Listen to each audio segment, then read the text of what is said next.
வணக்கம் மேடம். வணக்கம். செட்டில்மெண்ட் ஆவணத்தை ரத்து செய்ய முடியுமா? பொதுவா முடியாது. ஆனா, சில சமயங்கள்ல முடியும். பொதுவா செட்டில்மெண்ட் டீட் அப்டின்னா என்ன அப்டின்னு நான் சொல்றேன். கவனமா கேளுங்க. ஒருவர் தன் சுயமா சம்பாதிச்ச சொத்த தானமா செட்டில்மெண்ட்டா குடுக்கறதுக்கு பேரு தான் செட்டில்மெண்ட் டீட். அது மகனா இருக்கட்டும், மகளா இருக்கட்டும், இல்ல மனைவியா இருக்கட்டும், இல்ல வேறு யாரா வேணாலும் இருக்கட்டும், தான் உயிரோடு இருக்கும்போது குடுக்கறது. அது ரெஜிஸ்டர் பண்ண உடனேயே ஓனர்ஷிப் ரைட்ஸ் ட்ரான்ஸ்ஃபர் ஆயிடும். செட்டில்மெண்ட் டீட ரத்து செய்ய முடியுமா? பொதுவா முடியாது. ஆனா சில சமயங்கள்ல அத கேன்சல் பண்ண முடியும். செட்டில்மெண்ட் டீட் சரியான முறையில எழுதப்பட்டு அத பதிவு செய்யப்பட்டு பெனிஃபிஷியரி அத அக்செப்ட் பண்ணிக்கிட்டாங்கன்னா அந்த செட்டில்மெண்ட் டீட கண்டிப்பா கேன்சல் பண்ண முடியாது.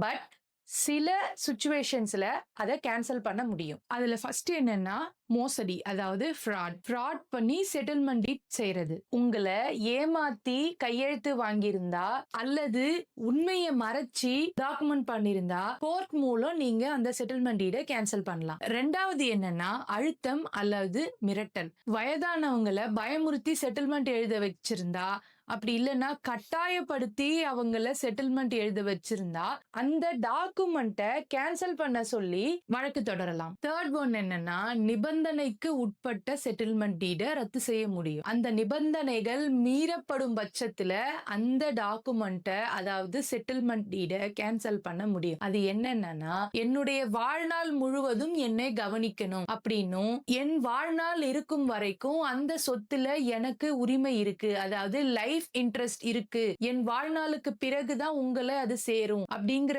கண்டிஷன்ஸும் அதுல குறிப்பிடப்பட்டிருந்தா அது மீறப்படும் பட்சத்துல அந்த செட்டில்மெண்ட் டீட கேன்சல் செய்ய முடியும். ஃபோர்த் ஒன்னு என்னதுன்னா, அதுதான் ரொம்ப ரொம்ப இன்னைக்கு இம்பார்ட்டன்டான ஒண்ணு. இது சம்பந்தமா தான் இன்னைக்கு நிறைய ப்ராப்ளம்ஸ் வந்துட்டு இருக்கு. அது என்னன்னா maintenance and welfare of parents act. வயது முதிர்ந்த பெற்றோர் தன்னுடைய சொத்தை தன் பிள்ளைகளுக்கு செட்டில்மெண்ட் செய்த பிறகு அந்த பெற்றோரை கவனிக்காமல் விட்டா அந்த வயது முதிர்ந்த பெற்றோர் மாவட்ட ஆட்சியர் கிட்ட மனு கொடுத்த பிறகு அது தகுந்த முறையில விசாரணை செய்து அந்த செட்டில்மெண்ட் டீட கேன்சல் பண்ண முடியும். இதுல மனம் மாறிவிட்டது, இல்லைன்னா கோபத்துல செஞ்சிட்டேன், குழந்தை பேசல அப்படின்னு சொல்ற காரணங்கள் தகுந்த சட்ட காரணங்கள் கிடையாது. செட்டில்மெண்ட் டீட் அப்படிங்கிறது ஒரு மிகச்சிறந்த சக்தி வாய்ந்த டாக்குமெண்ட். அதனால இந்த செட்டில்மெண்ட் டீட நீங்க ரெஜிஸ்டர் பண்றதுக்கு முன்னாடி ஒரு வாட்டிக்கு 100 வாட்டி யோசனை பண்ணி செய்யுங்க. மேலும் இது போல லீகல் அட்வைசஸ் வேணும்னா